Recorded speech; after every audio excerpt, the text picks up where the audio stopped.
मागील 2 दिवसांमध्ये पावसाने विदर्भ, मराठवाडा, कोकण आणि मध्य महाराष्ट्रातील काही भागांमध्ये हजेरी लावली. यवतमाळ आणि नांदेड जिल्ह्यात गारपीटही झाली आहे. आज आणि उद्याही राज्यातील काही भागात पावसाचा अंदाज देण्यात आलाय.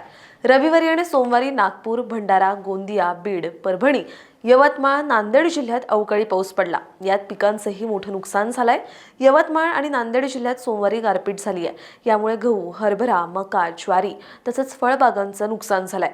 काढणीला आलेल्या हरभऱ्याचं मोठं नुकसान होत आहे. आजही दुपारपर्यंत राज्यातील काही भागात पाऊस झालाय. हवामान विभागाने आज सोलापूर, लातूर आणि धाराशिव जिल्ह्यात काही ठिकाणी मेघगर्जनेसह हलक्या पावसाचा अंदाज दिला. तर विदर्भातील भंडारा, चंद्रपूर, गडचिरोली, गोंदिया, नागपूर, वर्धा आणि यवतमाळ जिल्ह्यात काही ठिकाणी विजा आणि मेघगर्जनेसह पावसाची शक्यता वर्तवण्यात आली आहे.